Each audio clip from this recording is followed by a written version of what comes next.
Why Quick do some British confession, people I'm not British. like Donald In Trump? case you hadn't worked it out. A few And things some spring people to say, mind. keep your Trump lacks nose certain out of qualities American which the politics. British traditionally esteem. Oh, For okay. instance, he has You no may know class, that, no President charm, Obama, no coolness, was no in the credibility, UK no on compassion, Monday, no the, wit, 18th no of March, warmth, 2024. no wisdom, no At the same subtlety, time, no a gentleman sensitivity, called no Nate self-awareness, White, no has written this humility, article no which I've honor, got and to no share grace, with you. all qualities, It's called funnily Why enough, with which Some his British predecessor, People Mr. Don't Obama, was Like generously Donald blessed. J. So for us, Trump. the stark contrast does rather throw Trump's It's limitations good. into Just need 4 embarrassingly minutes. sharp Enjoy. relief. Algorithm of petty prejudices Plus, and we like knee-jerk a laugh. nastiness. There is never any underlayer of irony, Why do some complexity, British people nuance, or not depth. like Donald Trump? It's all surface. Some A few Americans things might see spring this to as mind. refreshingly upfront. Trump Well, lacks we certain don't. We qualities see which it the as having British no inner traditionally world, esteem. no soul. And in Britain, For we instance, traditionally he has side with no David, class, not no Goliath. charm, All no our heroes coolness, are plucky no underdogs. credibility, Robin no Hood, compassion, Dick Whittington, no wit, Oliver no Twist. warmth, Trump no is neither wisdom, plucky no nor an subtlety, underdog. no He is the exact sensitivity, opposite of no that. self-awareness, He's not even a no spoiled rich humility, boy or a greedy fat no cat. honor and no He's more a grace, fat all white qualities, fluff. funnily A Jabba the enough, Hutt of with which privilege. his predecessor Mr. Obama was generously blessed. So for us, the stark contrast does rather throw Trump's limitations into embarrassingly sharp relief. Plus, we like a laugh. And while Trump may be laughable, he has never once said anything wry, witty, or even faintly amusing, not once, Trump lacks ever. certain qualities which the I British don't say that traditionally esteem. rhetorically, For I mean it instance, quite he has literally, no class, not once, no charm, not ever. no coolness, no And credibility, that fact no is particularly compassion, disturbing no to the wit, British no warmth, sensibility. no For wisdom, us, no to lack subtlety, humor no is almost sensitivity, inhuman. no self-awareness, But no with humility, Trump, it's no a honor, fact. and no grace, all qualities. He doesn't even Funnily seem to enough, understand with which what his a joke is. predecessor, His Mr. idea Obama, of a was joke is a generously crass blessed. comment, So an for us, illiterate the insult, stark a contrast casual does act rather of throw Trump's cruelty. limitations into embarrassingly Trump is a sharp troll. relief. And like all trolls, he is never funny and he never laughs, he only crows or jeers. And scarily, he doesn't just talk in crude, witless insults, he actually thinks in them. His mind is a simple bot-like algorithm of petty prejudices and knee-jerk nastiness. There is never any underlayer of irony, complexity, nuance, or depth. It's all surface. Some Americans might see this as refreshingly upfront. Well, we don't. We see it as having no inner world, no soul. And in Britain we traditionally side with David, not Goliath. All our heroes are plucky underdogs, Robin Hood, Dick Whittington, Oliver Twist. Trump is neither plucky, nor an underdog. He is the exact opposite of that. He's not even a spoiled rich boy, or a greedy fat cat. He's more a fat white slug. A Jabba the Hutt of privilege. And worse, he is that most unforgivable of all things to the British, a bully. That is, except when he is among bullies, then he suddenly transforms into a sniveling sidekick instead. There are unspoken rules to this stuff, the Queensberry rules of basic decency, and he breaks them all. He punches downwards, which a gentleman could never do, and every blow he aims is below the belt. He particularly likes to kick the vulnerable or voiceless, and he kicks them when they are down. So the fact that a significant minority, perhaps a third of Americans look at what he does, listen to what he says, and then think, yeah, he seems like my kind of guy, is a matter of some confusion and no little distress to British people, given that Americans are supposed to be nicer than us, and mostly are. You don't need a particularly keen eye for detail to spot a few flaws in the man. This last point is what especially confuses and dismays British people, and many other people too. His faults seem pretty bloody hard to miss.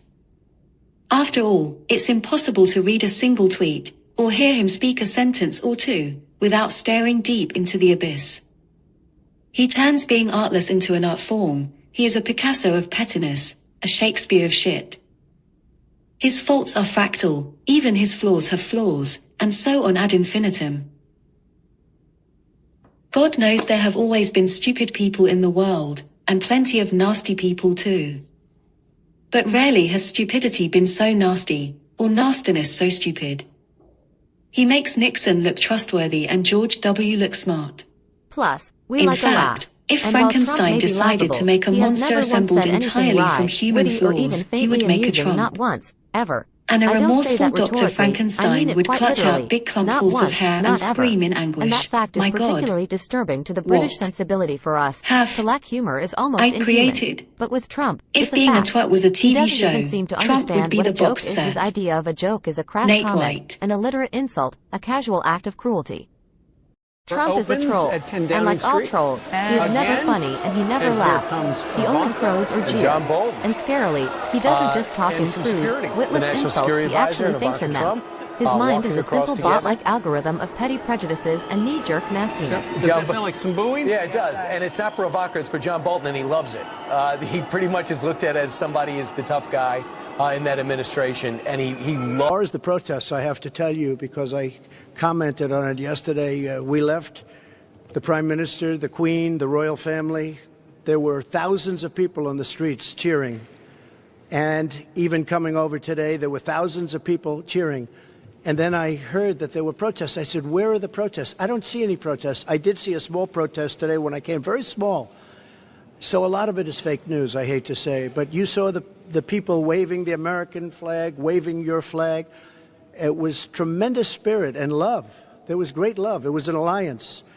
And I didn't see the protesters until just a little while ago, and it was a very, very small group of people put in for political reasons. So it was fake news. Thank you.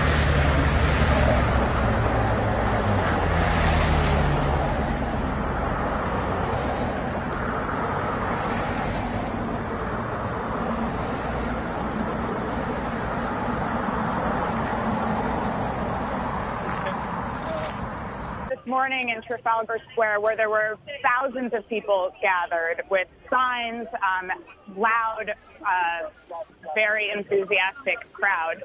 And then they continued marching throughout the day. Organizers have said that they estimate about 75,000 people were there. The police don't release official figures on the turnout. But there were certainly tens of thousands of people here protesting President.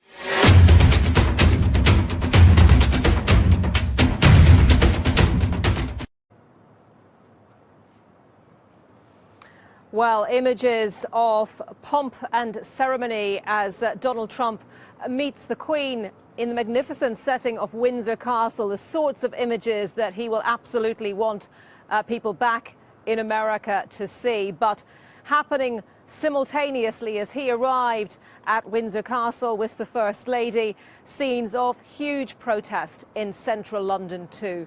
The focus of the protest now at Trafalgar Square, which the Metropolitan Police said a little earlier was at capacity.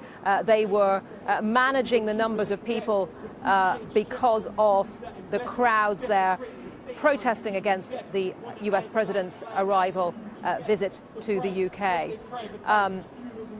These, of course, are the sorts of images that the President won't want to be beamed back to people in the United States. Let's get a sense of what's happening there right now with our correspondent Tom Burridge, who's in Trafalgar Square. Tom, I know it's really full there, and anyone who's been to London will know that is a large square.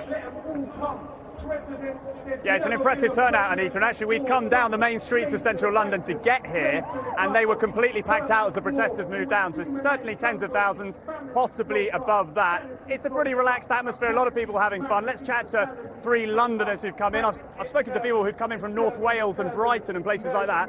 Sarah Jane, Olamide and Andy. Sarah Jane, you're actually born in New York, you're British, dual citizenship, British and American. What do you make? What's brought you particularly here? What is it about Donald Trump that really has brought you to the protest?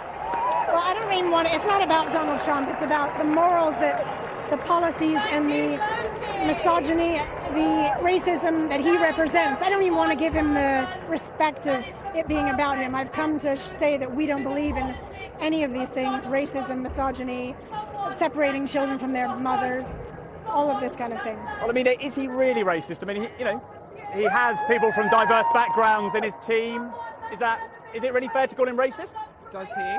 I'd beg to differ with that statement, but I think that it's quite apparent that this man is a white supremacist and he's surrounded his cabinet with white supremacists. Perhaps people might prefer the term white nationalists. It's quite apparent, and I think why I had to come here today to my first ever protest, and as a young person as well, was to come here in solidarity with so many people to stand against him and what he represents. Well, as you can hear, I mean, it's a pretty riling atmosphere. That's Jeremy Corbyn being announced on stage, actually, so you can hear. Let's chat to Andy. Andy, is it fair to say that this is a left-wing rally? You know, it's Labour, Liberal supporters. This is Liberal Britain flexing its muscles, but it doesn't travel beyond that, does it? Do you know what I've seen today is it's an incredibly diverse group, and there probably are a lot of left-wing groups here, but I wouldn't say exclusively. I think this is about people who have said, hate no more. We've had enough of a politics of hate, we have had enough of a religion of hate, and the fact that the two are married together and Donald Trump needs to come to an end. Do you accept, though, that he was voted in, he is the US president, therefore he has to come to Britain? He may have been voted in, but he's not acting like a leader and he's not acting like a president. The country that I came from, which is South Africa, I always say to people, be very careful when a politician tells you who you need to hate, because there's an agenda in the background. Olamide, Andy and Sarah Jane, thanks very much. Pretty impressive costumes and placards that people have been bringing here. So there's been a lot of organisation that's gone into today, that's clear. And as I said, quite a relaxed atmosphere. Jeremy Corbyn addressing the crowd right now. Tom, thank you very much. Tom Burridge in Trafalgar Square. And